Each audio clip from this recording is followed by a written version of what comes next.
ఇప్పుడు వచ్చే పార్లమెంట్ ఎలక్షన్లలో మన దగ్గర ఎట్లా ఉండొచ్చు పరిస్థితి? పార్లమెంట్ ఎలక్షన్లు అంటే మామూలుగా జనాల ప్రజల నాడు ఎట్లా ఉంది అని అంటే ఇప్పుడు కాంగ్రెస్ వాళ్ళు చూసుకుంటే తెలంగాణ రాష్ట్రంలో కాంగ్రెస్ గవర్నమెంట్ ఫామ్ అయింది కాబట్టి సెంట్రల్లో కూడా కాంగ్రెస్ ఉండాలి అని వీళ్ళు అనుకుంటా ఉన్నారు. కాంగ్రెస్కి కొంత ఎడ్జ్ వచ్చే అవకాశం అయితే ఉంది. ఇప్పుడు వచ్చే లోక్సభ ఎలక్షన్లలో మన స్టేట్లో ఎట్లా ఉండొచ్చు, పరిస్థితి ఎట్లా ఉండొచ్చు? వచ్చే లోక్సభ ఎన్నికల్లో ఖచ్చితంగా మాకున్న ఆలోచన, మాకున్న విధానం ప్రకారం అయితే కాంగ్రెస్కే ఓట్లు పడే అవకాశం ఉంది. అంతో ఇంతో పడితే బీజేపీకి పడతాయి, కానీ టీఆర్ఎస్కి అయితే పడవు. ఇప్పుడు మనం చూస్తూనే ఉన్నాం కవిత గారి అరెస్టు. అంతకుముందు కవిత గారు లోక్సభ ఎలక్షన్స్ ముందే కవిత గారు అరెస్ట్ అవుతారు అది ఇదని బాగా పేపర్లో వచ్చినా కానీ అప్పుడు ఆగిపోయినా ఇప్పుడు అరెస్ట్ అయ్యారు. నిజంగా తెలంగాణలో కానీ దేశంలో కానీ మోడీ అవా అనేది 100% లేదు. అది కేవలం మీడియా అభూత కల్పన. ఎందుకు చెప్పాలంటే దేశంలో మోడీ చేసిన 10 ఏళ్ల పాలనలో అసలు ప్రజలకు సంక్షేమం లేదు, ప్రజల గ్రోతింగ్ లేదు, ప్రజా అభివృద్ధి లేదు. అలాంటప్పుడు మోడీకి 400 సీట్లు ఎట్లా వస్తాయని మేము అడగదలుచుకున్నాం. ఇవాళ 3 రాష్ట్రాలలో వాళ్ళే ప్రకటించారు, అసలు పోటీ చేయట్లేదు. అట్లాంటప్పుడు వాళ్ళకు ఆ భయం ఉంది కాబట్టి మేము 3 రాష్ట్రాల్లో పోటీ చేయట్లేదని చెప్పిన సందర్భం మనం చూస్తున్నాం. ఇప్పుడు ఎంపీ ఎలక్షన్లకు ఎవరికి ఇవ్వచ్చు ఏంటి? కొన్ని సిద్ధాంతాల పరంగా వస్తున్నాయి. ఎలక్షన్ అనేది ఇప్పుడు ఎంపీ ఎలక్షన్ కానీ స్టేట్ ఎలక్షన్ కానీ డిఫరెన్షియేషన్ ఉంటుంది. కంప్లీట్గా వాళ్ళు ఒక వర్షన్ తీసుకుంటారు, ఇప్పుడు వీళ్ళు ఒక వర్షన్. ఇప్పుడు వాళ్ళు మాట్లాడేది మేము చేస్తాం, ఇక్కడ మేము సెంట్రల్ ఇప్పటికే అభివృద్ధి చేసినాం, మన గ్రోత్ రేట్ కూడా మంచిగా డెవలప్ అయింది, జీడిపి మంచిగా వచ్చేసింది, అన్నిట్లలో ముందున్నాం, స్టేట్ ఎకనామిక్గా ఇప్పుడు అన్ని స్టేట్లకు మంచిగా చూస్తున్నాం. కానీ వాళ్ళు చెప్పుకుంటున్నారు వీళ్ళు ఏం చేస్తే వీళ్ళు చేసే వైఫల్యాలు, రీసెంట్ జరిగిన ఇష్యూస్ చాలా ఉన్నాయి కదా, అన్ని బయటికి ఫోకస్ చేస్తున్నారు. ఓకే, సెకండ్ ప్లేస్ ఎవరు ఉండొచ్చు? Second place BJP. అంటే ఇక బీఆర్ఎస్ లేదు అంటారు? లేదు, ఉంది. అంటే తన ఉనికిని కాపాడుకునే ప్రయత్నం అయితే చేస్తుందన్న. ఇప్పుడు బీఆర్ఎస్ చేసే ప్రయత్నం ఏంటంటే తన అస్తిత్వాన్ని కాపాడుకోవాలి, ఒక పరువు. అంటే కొట్టుమిడి చావు బతుకుల మధ్య కొట్టుమిడుతా ఉంది బీఆర్ఎస్.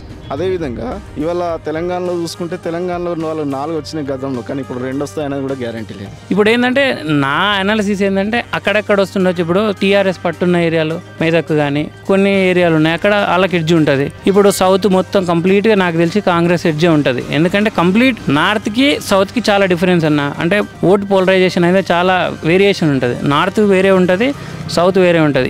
ఎగ్జాంపుల్ ఏ పార్టీ కానీ ఇప్పుడు బీజేపీ అంటారు, బీజేపీని మనకి ఇక్కడ వచ్చేది కానీ మన దగ్గర ఏంటంటే హైదరాబాద్ లోకల్ అర్బన్ ఏరియాలో గట్టి ఉంటుంది. అంటే ఇక్కడ కంప్లీట్గా టీఆర్ఎస్ పోలరైజేషన్ అయిపోయింది. ఓట్ అనేది కంప్లీట్ ఓన్లీ ఒకే ఒకటి గోషమాలు వచ్చేసింది. అంటే చెప్పనిక లేదు. ఇప్పుడు సౌత్కి అంటే ఓట్ షేర్ పెరుగుతుండొచ్చు కొన్ని పార్టీలది. ఈ 10 సంవత్సరాల బీజేపీ హయాంలో సగటు వ్యక్తి, సగటు మానవుడికి సంవత్సరానికి సగటు జీడిపి పెరగాల్సింది పోయి తగ్గింది.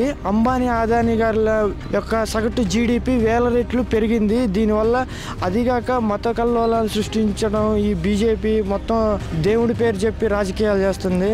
అది మానుకోవాలని అనుకుంటున్నాం. అంటే ఇప్పుడు ఎవరికి ఎక్కువ రావచ్చు ఇప్పుడు ఈ ఎంపీ ఎలక్షన్లలో? ఈ పార్లమెంట్ ఎలక్షన్స్లో అయితే బీజేపీ కాంగ్రెసే పోటీ ఉంది. టీఆర్ఎస్ 3rd స్థానంలో ఉంది, ఒక్క సీటుగానే గెలవదు. దేశ భవిష్యత్తు విషయంలో చూసుకుంటే మాత్రం నరేంద్ర మోడీకే ఓటేయాలి. దేశ భద్రతా విషయంలో కాంగ్రెస్ ఎటువంటి పని చేయలేదు. దేశ భద్రతా విషయంలో 370 ఆర్టికల్ తీసేసింది కాబట్టి 370 సీట్లు ప్రధానమంత్రి నరేంద్ర మోడీకి ఇస్తే చాలా మార్పులు వస్తాయి. మోడీకే ఓటేయాలి, బీజేపీనే గెలిపించాలనేది నా ఒక అభిప్రాయం. 100% ఒక 12 సీట్లు తెలంగాణలో వస్తాయని నేను అనుకుంటున్నాను. వస్తాయి ఖచ్చితంగా. సో ఈ సందర్భంలో మోడీ నిజంగా మళ్ళీ తిరిగి వస్తుంది. అసలు నిజంగా విద్యార్థి నిరుద్యోగులు తర్వాత యూత్ అంతా అసలు మోడీ ప్రభుత్వంపై ఎందుకు వ్యతిరేకతతో ఉన్నారని చెప్పడానికి చాలా సందర్భాలు ఉన్నాయి. ఎందుకంటే గతంలో ఈ ప్రభుత్వం 10 ఏళ్లలో మేము సంవత్సరానికి 2 కోట్ల ఉద్యోగాలు ఇస్తామని చెప్పింది. కానీ ఆ 10 ఏళ్లలో వాళ్ళు నిజంగా 30 లక్షల ఉద్యోగాలను కూడా రిక్రూట్మెంట్ చేయని చరిత్ర ఈ బీజేపీ ప్రభుత్వం అని చెప్పచ్చు. అట్లాంటప్పుడు బీజేపీ 400 సీట్లు గెలవడం అనేది అదొక పెద్ద మీడియా సృష్టి. అది మేనేజ్ చేసుకునేటువంటి సిస్టంలో ఉన్నటువంటిది బీజేపీ ప్రభుత్వం అని చెప్పచ్చు. అంతో ఎంతో కొంత బీజేపీకి ఉన్న పాము బండి సంజయ్ గారు. కానీ బండి సంజయ్ గారిని పక్కన పెట్టుకొని వాళ్ళు దెబ్బతిన్నారు. కానీ కాంగ్రెస్ గవర్నమెంట్ రేవంత్ రెడ్డి గారి పాలనలో ఖచ్చితంగా కనీసం ఇప్పుడున్న ఎంపీ పోస్టులో సగానికి అంటే మినిమం ఒక 10 ఎంపీస్ అన్నా గెలుస్తుందని అనుకుంటున్నాను నేను. ఖచ్చితంగా ఒక 10 సీట్లు గెలిచే అవకాశం ఉంది. మరి ఏం జరుగుతుంది అనేది నేను కూడా చూస్తున్నా.